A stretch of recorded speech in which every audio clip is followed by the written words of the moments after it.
বিরিয়ানি বানানোর সময় আমাদের সবারই কমপ্লেন্ট থাকে যে চালটা একটু বেশি সেদ্ধ হয়ে গেছে। তো কলকাতা বিরিয়ানি বানানোর পার্ট 3 এর ভিডিওতে বলি যে চালটা কি করে ঠিকভাবে সেদ্ধ করবে।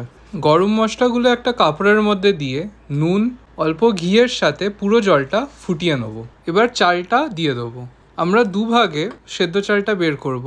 প্রথম ভাগটা 50% হয়ে আসলে আর দ্বিতীয় ভাগটা 80% সেদ্ধ হয়ে গেলে নিচের লেয়ারে চিকেন, আলু, আখনি আর 50% সেদ্ধ চালটা যাতে পুরো আখনিটা টেনে নেয়। বাড়িতে খোয়া ক্ষীর না থাকলে তোমরা দুধের গুঁড়োও দিতে পারো। ভালো কালার আনার জন্যে কেসারটা চিনি দিয়ে অল্প গুঁড়ো করে নেবো, তারপর গরম জলের মধ্যে মিশিয়ে উপরে দিয়ে দেবো। আর কলকাতা স্টাইল বিরিয়ানিতে ব্রাউন ঘিটা দিতেই হবে। এবার 5 মিনিট জোর আঁচে দম দেবো আর 15 মিনিট আস্তে আছে। এবার রেস্টুরেন্টের মতন বিরিয়ানি খেতে আর রেস্টুরেন্টে যেতে হবে না। ফলো আর সাবস্ক্রাইব করতে ভুলো না কিন্তু।